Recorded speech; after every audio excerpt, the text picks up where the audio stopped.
Hi, I'm Kevin, And I'm Amanda. and we are serving up. All that jam.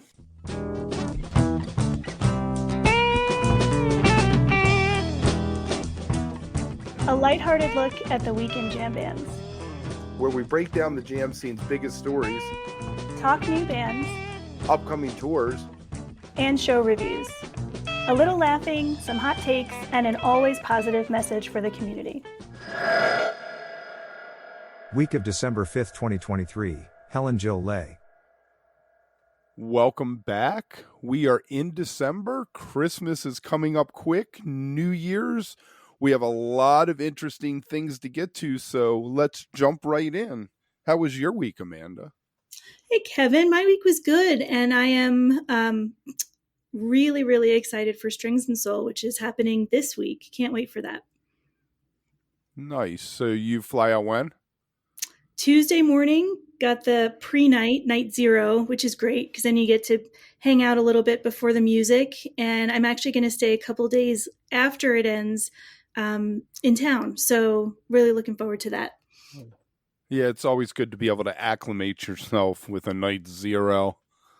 Yep, definitely. So I'm all packed. I'm ready to go.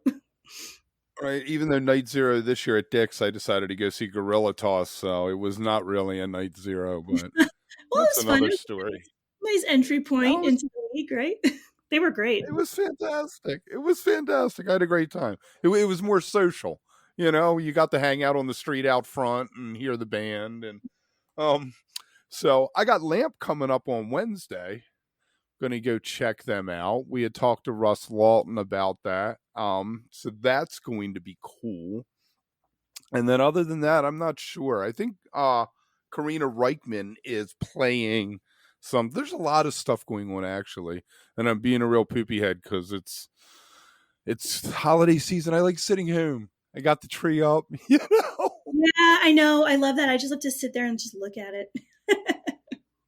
Yeah, it's nice. It's getting chilly out. So anyway, why don't we jump into the top 3 stories of the week. All right, Kevin, let's talk about our stories for the week. The first one is something that you spotted, and I'm going to talk about the post that you had seen, but I think there's a much bigger story to this. Mike Dillon, Punkadelic, love him, right? I mean, just an incredible musician. He posted over the weekend about a cancellation of a show up in the Northeast due to low ticket sales. And, the ensuing conversation on that post was really interesting. Clearly, this is something that that he as an artist has experienced before, but for different reasons. And he's saying maybe it's a little bit of karma from some shows that he had, missed way back when. But it made me think about other venues. And as you mentioned, actually, Kevin, when we talked before we taped the show today, same thing happened last New Year's with J-Rad out here in Colorado. They were set to play the First Bank Arena, which is a pretty big spot, and that didn't happen. Mm-hmm. And so, I kind of looked into it, and apparently this has been happening a lot also in the rap community. There's been a lot of articles about shows getting canceled, within the last 6 months for this same reason. So I guess the story here is just that there's got to be a breaking point, I would imagine, when a venue or the artist perhaps says, you know what, pre-sales, here's what we're looking at, here's what we're projecting. Is it really worth keeping the lights on that particular night? What do you think about that? I worked at a few clubs, and we canceled some stuff. We let some stuff go on. Rick Danko, God bless his soul. I love that man with all of my heart. It was a 500-person club. There were 22 people there, maybe. And we had as much staff there figuring the owner should have known that there were no pre-sales, but that's a whole other story. But, I mean, I see it happening. Phish was supposed to play Pier 6 in 93.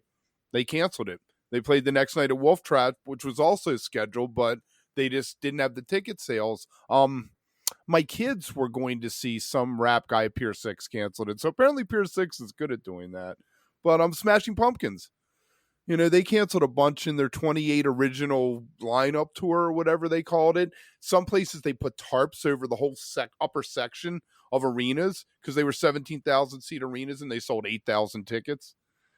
Right. Absolutely. It's a business thing, and if you guarantee some band $5,000 and you bring in 300, you're not going to be open for the next band that comes along. Well, that's true, and I guess I would just have to reiterate in particular with this kind of situation how much compassion I personally have as a music fan, but also someone who has been there, either helping out or working for a band, being at the show, and walking into a spot knowing that it might be, really low attendance, and the decisions that have to be made are not easy at all. Nobody's taking those lightly. I hope that as time goes on, maybe the pre-sale situation will get a little bit better. That is something I've been hearing and reading about quite a bit, is that in general, pre-sales are for most bands. We're not talking about Phish here or other bands at that billing, but pre-sales tend to be lower. And you know what? It's the holidays right now. People have a ton of shit going on, and so I guess you just have to call it at a certain point. And if people were going to go to Yarmouth to see Mike and crew, then they'll have to find another place to do it, because I know they were just in Asheville and that place was raging down there. So, it is that we had somebody on who said that to us. Buy tickets. That's the most important thing you can do, is buy the tickets ahead of time. Yep. So, but it turns for me on this notion now, though, that we're announcing things, the major acts, Dead and Company, 9 months ahead of time, all these things so far ahead that it's affecting the smaller bands, because, people are shelling out. This might be a nice segue for you. People are shelling out big money for some shows coming up. Yes, they are. Yes, they are. And you're right. So I guess the last thing that I'll just say here is, to me, this whole situation, in the back of my mind, I'm constantly thinking about how often would bands continue to want to book shows in smaller markets or more out of the way places, right? Because it is a huge risk. But to your point, yes. So wanted to talk a little bit, I mean, we have to, right, about the official announcement of, as the website says, 4 unique shows at the Sphere in Vegas, Phish, April 18th through the 21st. Ticket requests have gone out. The on sale for general public is December 15th, so coming up. And I have definitely seen some screenshots of hotel receipts, you name it.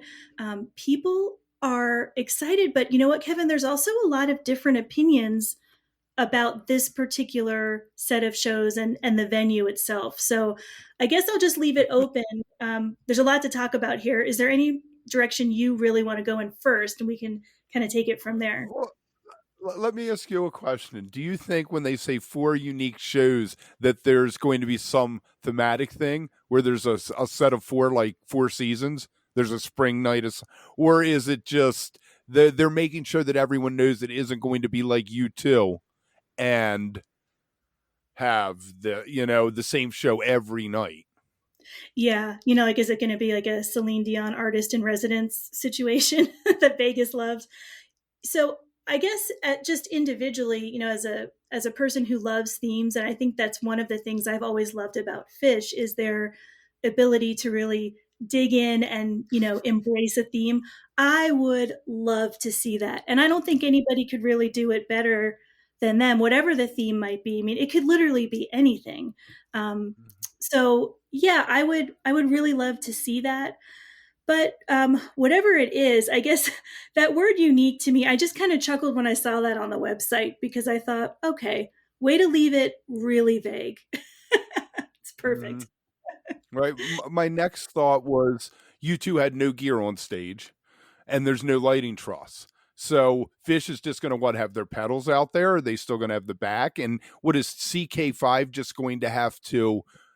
Everything's going to be digital. He's going to enter a new realm of stuff that he may not. I mean, I've never seen him do a whole digital thing. The closest Phish gets is once in a while having cameras, but very seldom they even have cameras at summer shows at the sheds, you know? That's right. So I think that even for a band like Phish that's done so much over the years, this is probably a whole new kind of situation for them, which I'm sure is very exciting.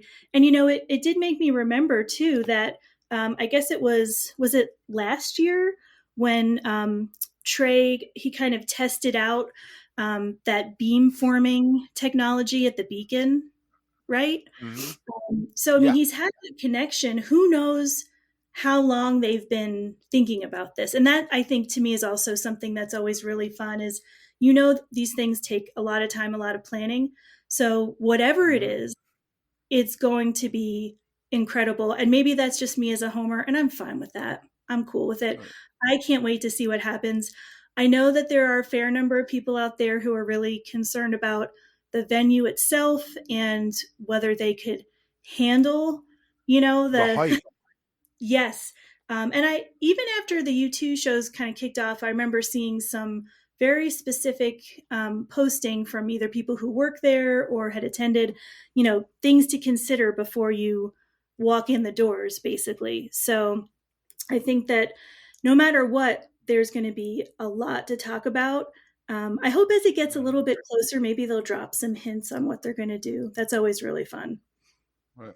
I saw a couple people had, 400 section tickets in their carts and bailed and didn't buy them because of the fear of fall. I mean, from what I hear, it's way steep, and when you're on a head full, alcohol, weed, anything, you're dancing, you're disoriented when you dance. When you stop dancing, you're still pulsating, and Mm-hmm. Well, so that that's also, what worries me.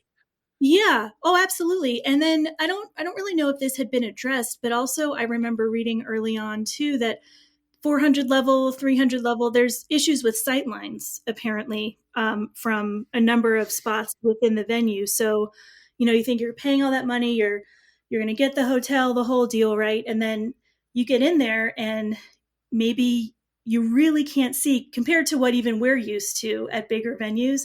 So I think that there's a number of considerations, but at the end of the day, what's going to kind of carry over is the thrill of something new. And I think for a band that's been around for 40 years, anything that's such a new experience to me is really exciting. And so, of course, it's going to be, a really great time. There will be a ton of stories coming out of all of that. I haven't thought about if I want to go or not. I'm always late on pre-sales and all of that, speaking of what we were just talking about. But it is very tempting, I have to say, very tempting. We'll see. I will not be going. I went to Vegas once. I saw a Halloween show. I'm not a Vegas person. It's way too much overstimulation for me. Yeah. Well, I'm going to confess, I've never been there. I've been to Reno. I've been to Elko. I've never been to Vegas, just driving through, actually. And I can imagine I'd feel the same way. Well, we can always console ourselves with the online chatter and banter, especially on Facebook. Phish Tour 2023, that group, as well as some other groups, I guess that are more kind of closely aligned with the Sphere itself, have been just so entertaining. I will just mention this. This just made me laugh so much. Somebody had joined the Sphere fan club page and commented on every post with the same picture of our dear Henrietta and then got blocked. I mean, I don't know if anyone really understands what they're in for here and the amount of like intestinal fortitude that Phish fans have to just keep posting. Right. So some poor guy on Twitter tweeted something about, I don't know who this Phish is. How can they be playing the Sphere? And that was a mistake. Poor guy. He got lots of recommendations. Check this album, check this show out. Yeah. Wow. Yeah, there's some really interesting content itself if you were curious. I think a lot of it's really hilarious, but there's a lot of people out there, and maybe it's a good reminder, who either have never liked Phish or really have just maybe heard the name or not even that. Because like you said, this is Vegas, right? So we have to remember these really big, kind of entertainment focused cities, whether Phish has played there before or not, we all know those shows have been great. There's a lot of people who are still really confused about why this is even happening. So it just makes for a very interesting kind of meeting of two worlds, I think, almost. So I'm going A to be lot of following. streets in Vegas. I mean, and you know what? And people are already asking the questions about, like you mentioned, the technical aspects. How's the band? How are they going to do this? And so that's the part that I'm really curious about as well. And I'll be looking for any information about that. So yeah, exciting stuff. I mean, you could have a whole show just on that alone. But lastly, just wanted to spend a minute or two because recently, as we know, Twiddle brought their Friendsgiving event to Capitol Theater, marked the end of their final tour before this extended hiatus that they had announced actually late last year, right? So it's been about a year ish. No, they announced it last December. Right? Okay, I thought so. I should have probably checked that. Yeah, it had seemed like it had been, about a year. So I find that interesting also. This isn't the same kind of situation as Dead & Co., right? That's like a celebration tour, almost like, you won the Stanley Cup and you're going to go bring it around to everywhere. This is a little bit different. 18 years of touring, so those shows took place, of course, November 24th through the 26th. I've seen a lot of people posting about the impact that the band has had on them. Torn from Kitchen Dwellers, just as one that comes to mind immediately. And so, we'll see what happens going forward. But clearly, there's still so much love for them out there. Marble Eyes opened, Adrian's band, which is good. Let people see that there's other things going on. Obviously, Mahali's already booked. You look at some of the festivals for next year, you're seeing his name. I guess ultimately I hope that this break gets them all happy and healthy, and in a year or two, they can get back together and take it to the next level. I agree. And I think there was a moment, I think, in general, it felt like a very emotional set of shows, which only makes sense. I did see some of the live stream. At one point, right before they came back, I think the last night for a third set, Ryan, the keyboardist, who doesn't really usually address the crowd that often, did say some things, and it was pretty obvious. He was very emotional, and I think if nothing else, those moments, they have to just help us remember that as fans, as emotional as we get, it means just as much to the band. So yeah, we'll see. I mean, there's a lot of people out there who would support any number of additional product. Hold on one second. Oh my God, sorry. There's a lot of people out there that would support any number of side projects and new bands. So we'll be on the lookout for that. Well, there we go. And that is the top 3 stories of the week. Next up, when we talked to Brian Haas, he suggested a woman named Helen Gillet, who is part of a band he's in called Tephra Sound. She is a cello player who does live looping. We get into world music. She has lived all over the world, so she has a lot of influences coming in. We got into some Polly Serene and PJ Harvey and punk, because cello is punk, apparently. And then we got into politics and songwriting. And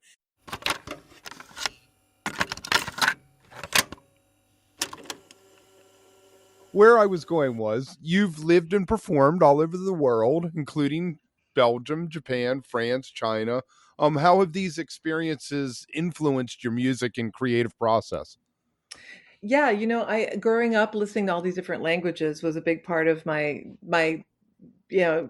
desire to play a lot of different styles of music. So when I started playing jazz and moved to New Orleans about 20 years ago, I was seeking out anybody with like classical training like me, but also I really wanted to get like really avant-garde and experimental with the cello, and so I started playing with these crazy groups and big orchestras where we're all playing, tunes, but then also improvising in really wild ways, like almost punk rock style. And I quickly met Mike Dillon and these guys that were surfing these worlds, vibraphone, drums, but then getting real punk rock with it.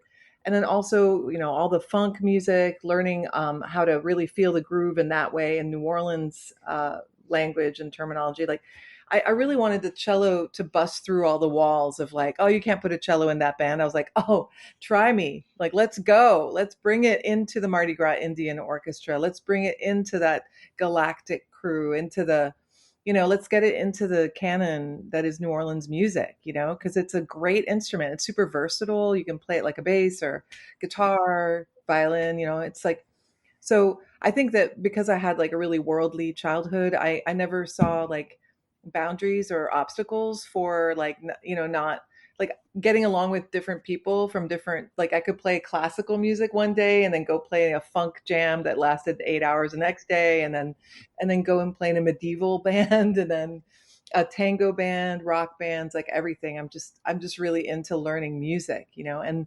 as your listeners I'm sure know, like New Orleans is just such a fertile ground for learning all types of music. It's just Right. It's the center of the universe, and I like to say the tip of Tina's is the navel. oh, nice, awesome, yeah, sure. Let's make it the naval base. Right, the naval base. There you go. Um, you mentioned punk. I saw, I guess, when your website you mentioned PJ Harvey and polystyrene. Yes. You want to talk a little bit about how that informs what you do? Yeah, I was a girl punk band drummer when I was 20. And I didn't know that you could do all that on the cello yet. I was still really in my classical training, And so when I moved to New Orleans, I was looking for a band with that level of energy. And then I started, and started playing with a lot of guys. There were a couple other lady instrumentalists I was working with, but honestly, it was a lot of men. And so I was like missing that like powerful, growly female energy. And so I started covering songs by some really badass women, including Polystyrene, who it was, in a band called the X-Ray Specs. And she wrote a song about being exploited when she was 14 years old, which she sang on the streets of London. She was just such a badass. And then PJ Harvey, I've been a fan of hers like my whole life, So, yeah, I like bringing that power. And also French music has this, I sing French songs and they have this like really cinematic and dramatic, like um, strong, powerful woman kind of voice to it that worked well to bring that into the mix. So when I play, I just played with Brian Haas and Mike Dillon, and I'll just throw a French song in every now and then, and it's fun. It creates this, it kind of makes sense with the cello and just getting like a little more cinematic with it. But then to take like a traditional French song and then like jam out on it for 15 minutes is like a happy place of mine. I hear you. Do you feel like you're political in your writing, in your music? Okay, I need you to like, what do you mean by political? Like, Like climate change, racial justice. Do you think that music can be used to address oh, these issues? yes, yes, yes, totally. Yeah. I mean, being political is not where I come from. Like, I'm not like actively thinking, okay, what am I going to say? I'm not writing lyrics that are overtly political. However, the fact that tomorrow I'm playing a Planned Parenthood benefit in Baton Rouge, Nice. and so Is I, that like the belly of the beast going up there? yeah, yeah, I'm like thinking about wearing a bulletproof vest. But I sort of half joking about that. But no, it's the climate, the climate in all senses is wild right now, and we need to. We're in it. We're in the middle of it. So music has a credible role to play. I think people are all freaking out a bit, and so we can soothe. We can, people come up to me and they're like, "Oh, you made me cry, or you made me laugh, or you made me dance, you made me shout," and all of these things are important. We need that. We need to process what's going on. I feel like that. I mean, that could be one way to deal with politics. I don't like to listen to the news, um, especially not like one source for the news. I like to try to talk to humans about what their experience is. I like to get on the ground and see what's going on, because now more and more I think that's going to become more and more important. Like you can talk my ear off all day, but it's all just talk. Let's walk together. Let's feel the energy of a city. Let's feel the energy of people after the show, what they're going through, how they feel, how they look at you, their sexism, their racism. Let's look at it. Let's deal with it. Let's beehive Yeah. around them and talk and have dialogues. That's where it's at. Yeah. So that's David Hume, the great skeptic, once said after a meeting of skeptics to proclaim skepticism as a philosophy that we all left by the door and not the window. And I think oh that that's so much the world we live in. We yeah. never leave by the window. Yeah, that's cool. I like that. Yeah, Oh, man. I mean, we are in dangerous times. we I are. mean, but we've humans are we're really good at creating danger. We are neurotic, we are controlling, and it's important to learn to let go and be humble and be real with each other and laugh at ourselves and not take ourselves so seriously, as we move forward.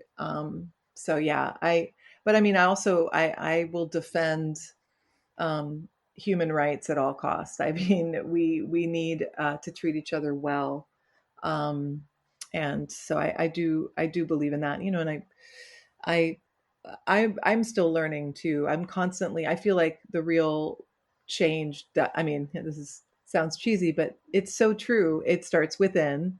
Mm-hmm. And we need to do that work. And I think being a musician for 20 years now, full time, I feel like I've just been changed by continually performing and channeling this art form night after night. You become like a antenna, and Mm-hmm. you absorb what's around you. You do some, you let it ferment, you let it compost. I love that. Compost. We are compost. We are all just recycling ideas, recycling each other's energies, and to do it with elegance, and with energy, and with humility, and be present. And I mean, that I do think can change things. I So agree with you. I'm very glad that I have my daughters, because when I don't understand stuff, I can go ask them and they'll explain it to me. So yay, you lucky duck. yeah, what do you feel like your progression as a songwriter has been over the years? Yeah, so I started out just really like rehashing my nostalgia for my Belgian roots with these French songs, as I was talking about. I really latched on to the power behind the female voice and French music. It's powerful stuff. I didn't really realize it was going to bleed into me becoming more of a songwriter, but it just happened. I started writing in English and French, and every now and then songs will pop out. I kind of I consider myself, I have a solo performance where I get to do everything and put it all into that. And then I also have a band that does mainly French music. My latest record is all French. So and then I also have these like more jazz oriented projects that are more cerebral. Um, and I write. I'm kind of feel like I'm moving into a phase of composing, and I'm going to be doing some more big band like lead sheets that are cello centric, because I feel like I'm really inspired to do that at this point. And then I also have songs that are really meaningful to me that are in there. I'm feeling really positive at this point in my life. There's a lot of beauty around me. I just feel like there's I bought a cabin. So I'm in my cabin phase where I'm like really enjoying nature in all summer. I'll go up there. It's close to the Montreal border, so I will be in the Northeast all summer. And I'm actually about to play in Buffalo and Ithaca. It'll be my first two gigs Nice. up there based out of my cabin. So, You're living my dream life. I always said I mm, wanted to live in New Orleans in the winter and Vermont in the summer. yeah, I always said that, and last year I made it happen, You made it man. happen. It's fantastic. Kevin, this was a really great interview. And I feel like this is one of those conversations that really did spark um, some of the questions about women as artists performing in jam bands and, in other similar settings. So before we get back into the interview, because I know there's quite a bit left, wanted to remind everyone that we are on social media at All That Jam Pod, allthatjampod.com. And also wanted to just remind too that you can find the complete holiday shopping guide with links to all of the small businesses there. You have been posting some full interviews on YouTube, and that continues to grow. So I think that's something I want to make sure people get to. And then, of course, you can listen to us anywhere you get podcasts. And I've got to tell you, lately, I've been hearing from more and more people who have said, yeah, we got you. You're in our rotation now, wherever they listen to their podcast, whether it's Apple or Spotify. So please make sure that you are subscribing and following so that you can get all the great content. Kevin, do you want to talk about what's coming up this week before we get back to Helen's interview? Yeah. YouTube. Last week we dropped Tony Brown, which was from January of last year. And coming up, we have Jeff Fearson. Jeff was in Further box set. That'll be coming up. Tomorrow we got Chris Adkins. He's now with George Porter Jr.'s band, the Running Partners. But we're catching him talking about playing with Maria Muldaur, who did Midnight at the Oasis, played with Garcia. So we'll check that out. On Wednesday, we have Adam Chase on what he's up to now, just a general catching up. Thursday, we got Avram Brown, who has a project called The Wheel. Now, for years, he's been a sideman, collaborator, studio guy, and he's a front man now. So we got into what the differences is after all these years. Friday, we caught up with Caton from the John T, because we love Caton from the John T, and about their latest LP. Saturday, Yak Attack, which we love talking to them on live looping. You were really fascinated with that. You were driving what we were talking about. And then Sunday, we got Sugar Business on songwriting. So it's going to be another packed week there. All right, so let's jump back into this interview. We talked to Helen a little bit about the studio, mentoring people. We got into some Michael Ray because she does live in New Orleans and Michael Ray was down there. And we ended it off with some words to live by, which she was really inspiring with that. And we'll see on the other side. So when you're going, you have a bunch of different projects. You can pick whatever you like or give me a general answer. How do you work the studio? Do you have everything prepared before you walk in, or do you walk in and let it happen organically? I'm pretty good at pre-production. I'm a believer that even if you're doing something completely free and improvised, just think about mic placement, think about the room you're going to be using, think about what food you're going to be eating. All of that's part of it.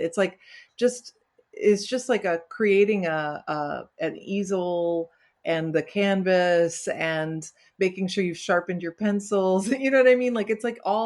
There's always something to think about with pre-production, even if it's real loose with the music, because it creates a framework and a flavor, an atmosphere for the album. And I think it's nice to really take some time to think about that. So I've done that. Like for Tefra Sound in my living room, I was really just thinking about, okay, what is everybody going to eat? And where are we going to set up these mics? And who's the engineer?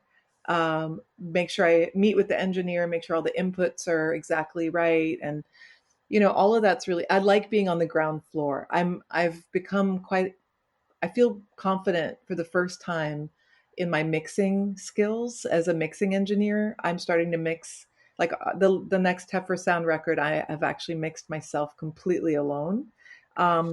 It's the first time I'm completely by myself with that. I've done some work with my solo stuff too. That's probably going to emerge out of this newfound confidence as an engineer. But usually I've worked with some of the best engineers and who take on a little bit of a production role as well. Mark Bingham, who had Piety recording studios in New Orleans for almost a decade. I recorded with big names there. I was sort of the go-to cello player. I would get the call, Okay. and I would go Nice. in because I could improvise and make up parts, but also be like, just like play pristine classical cello, which a lot of people do want on their recordings. Mhm. But then other, I could do all that wild stuff too. So I learned so much about lifting a song and how it works in the studio and schedules and pay and all that stuff. And it is very good to have freedom in the studio to tap into that creative energy. Um, but really, I take on a lot of the stress as a producer. I try to take on as much of that so that my musicians that I'm working with feel really loose and relaxed. Right. When I'm with Brian and Nikki, we just end up like smoking a shit Right. ton of weed and just having a party, and it's always so much fun. Well, And but it's only after I have done a lot of pre-production work and we're good right. to go. You know what I Right. mean? So I read something about Miles talking about I forget which album it is off the top of my head here, but he said you bring in the best people and you let them do their thing. yeah, don't get in the way. Just don't Right. get in the way. And I guess my way of not getting in the way is to like try to think crop. I mean, Have a clue. I'm Germanic enough. So is Brian, by the way. We both have a little bit of OCD tendencies, but we like just you. I want everything to be like as many of the things that like just yeah, like that's why I mentioned like food and you know just make The sure things you there's can control. the things you can control. You just deal with all that stuff, get it all ready, and then you can just tune out and tap into that radar and just be part of the greater thing that is music and just Right. go for it. Do Yeah, you it's do cool. you I still mean, do you when still I'm teach? oh, yeah.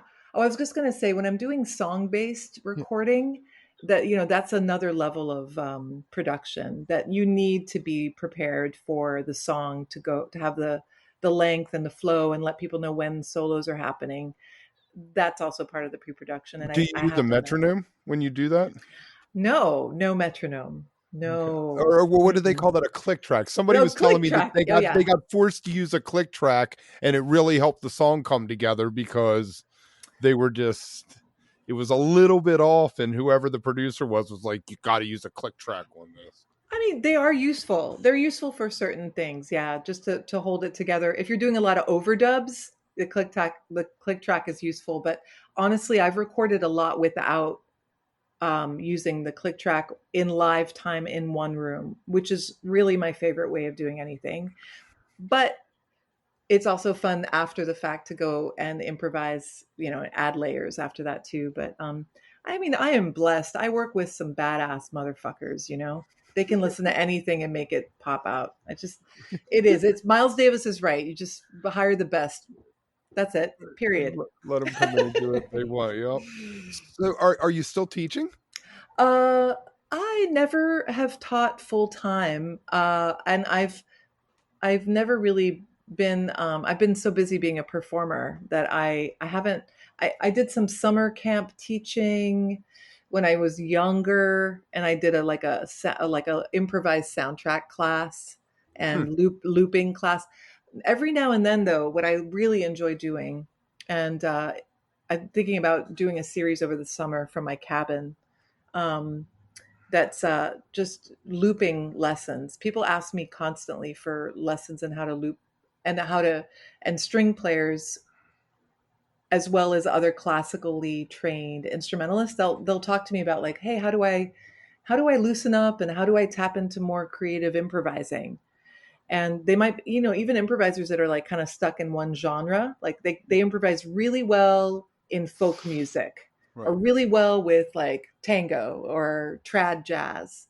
And they're like, how do I get weirder or out there or, you know, and I just say, well, listen to a bunch of Sun Ra and Don Cherry and Julius Hemphill and, Ornette Coleman. And I mean, Abdul Wadud in my case as a Right. cellist was a huge influence. But just listen to as many recordings that are that way. Get that in your ear because it's a language like anything else is. Um, Definitely. And then it's about loosening up, and it's really hard to get out of your comfort zone sometimes. So I love teaching people to do that. I think it's one of the most privileged things to teach somebody, is to like tap into their nature as a human, what they're interested in Right? More musically. more mentoring than teaching, maybe. Yeah, but I do private lessons, with that in mind. I've also been an artist in residence at several colleges to teach improvised scores and uh, live. Uh, I've done a graphic score class, Anthony Braxton style, except my own way of teaching that comes from Wadada Leo Smith, who trumpet player in Chicago, wonderful trumpet player who has a way of writing music that encourages free improvising in a really beautiful way. And it kind of throws you on your head as you're trying to pay attention to the paper. You're like, I'm trying to read this, but then as you're reading it, you're kind of lost, but you're staying on the page, and it creates this chaos. It's like organized chaos, right? Right. That I love that. That's all I want to do. I just love, or chaos is my love language. You know what I mean? Uh, I just, I'm my ex-wife used to, she'd be like, my office is chaos, and she was always like, and I'm like, I know where anything is, you can ask me. I was like, if it was organized and everything was put away neat, I'd be lost.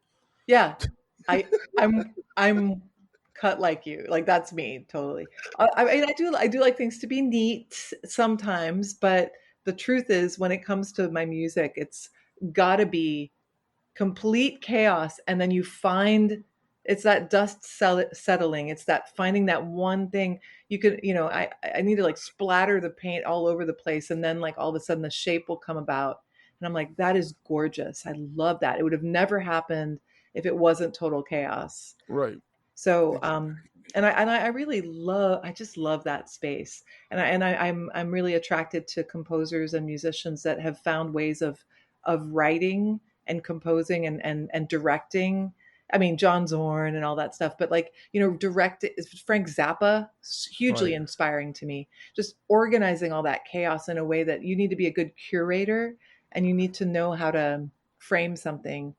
And I find that space completely fascinating, and I love to teach it. I like to play it. I like to write anything. I'll be on any side of that. I just love it.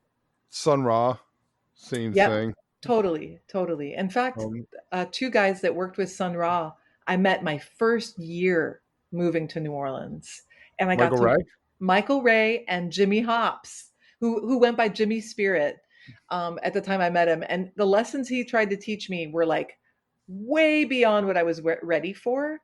And like, I think a decade later, some of the stuff that Jimmy told me was like, would sink in. And I'd be like, oh, right. That's what he meant. Like I did, like, I was so lucky.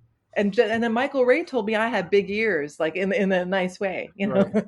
he was like, you got big ears. And this was after jamming with him for every Tuesday night. I had a jam session at Flora's coffee shop here in New Orleans, or it's run by an Iranian dude, and we would have these free improv jams that would go until the birds started singing.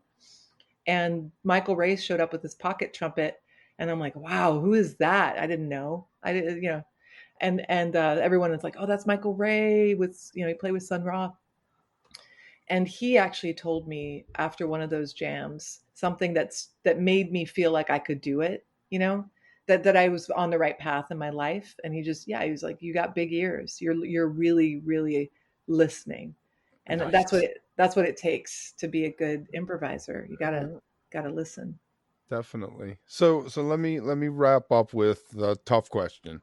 Do you have any words that you live by? It's safe to let go, and it's safe to transform.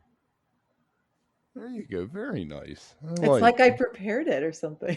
it I is. did it. I was just like there. I've been trying to figure out that question forever. We used to ask people, "Do you have philosophy about life, about music?" And people, I got like minute long silences from some people. They're like, "That is just." I'd I be better cannot. off asking them. I seriously cannot believe I came up with that fast. But I just did like a spring equinox like ritual where I was really trying to. It was up at my cabin. I went up there to check out, scare away the mice in March and learn how maple syrup's made, because my neighbors make maple syrup. It's Oh, such a nice. dream, such a dream.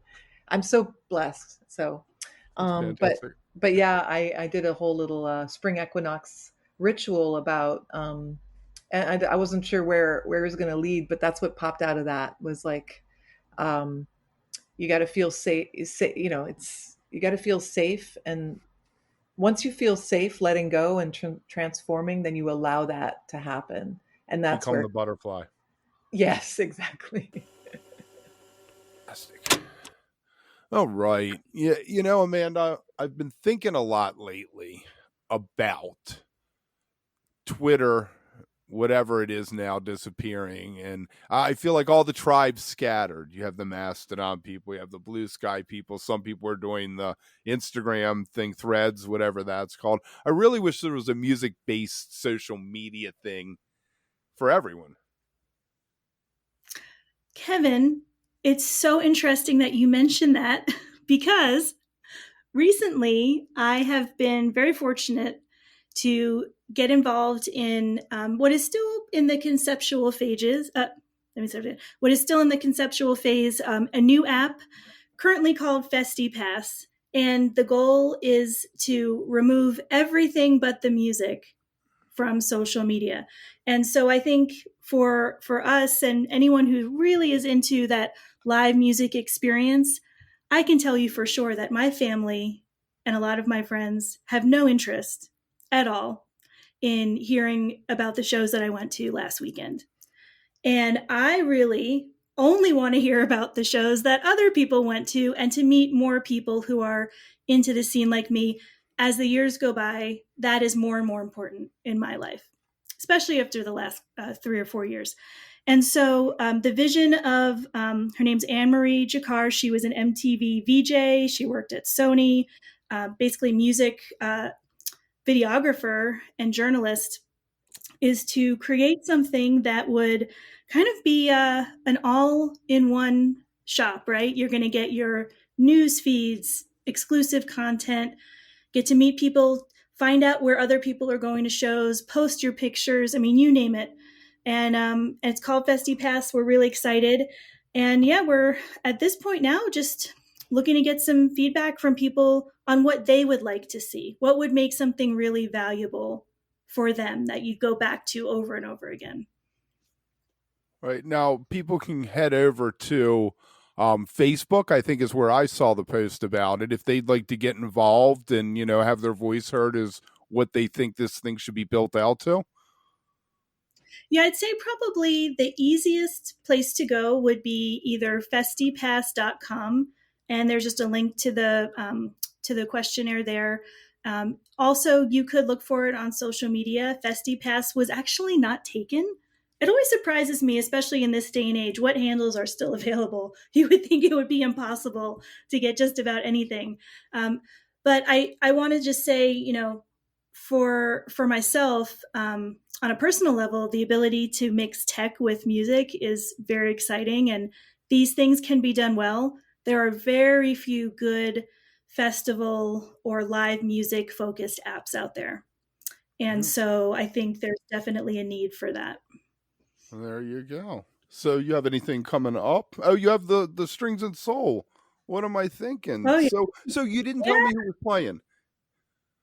Oh gosh, yeah. So the thing that I love about Strings and Soul is it's kind of this rotation. There might be some newer names that pop in and out, but at the core, Strings and Soul is always Yonder Mountain String Band, Leftover Salmon, Green Sky Bluegrass, Railroad Earth. Those are kind of your core bands, I guess I would say.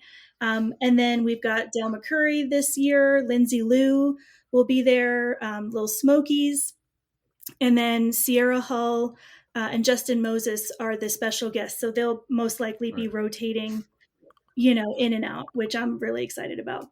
I think Sierra Hall was probably one of the highlights of the Billy Strings Halloween. Yeah, she was fantastic. So I'm excited to see what she can do. Last year, Kitchen Dwellers were there, Big Richard. They brought a certain kind of energy. This year, I think, is going back a little more like traditional. But basically, Kevin, the music starts at 2 p.m. and goes about 12 hours every day. So definitely really great spot. Yeah. So that's why you take the couple extra days. Yeah, exactly. Yeah, for sure. And last year was just my first year going, but after about, I don't know, an afternoon there, I said, okay, I'm going to really try to make this every year. It's a cool spot. And for those of us that like that kind of music, it's basically like being at a big slumber party, with all your friends. It's a small festival, sells out every year. I think this is year 11 or 12. And so they know how to do it. Cloud9 always crushes it for sure. There you go. And with that, we'll leave you with stay beautiful, but don't stay underground too long. I'll see you next week, Amanda. Have a great one, Kevin.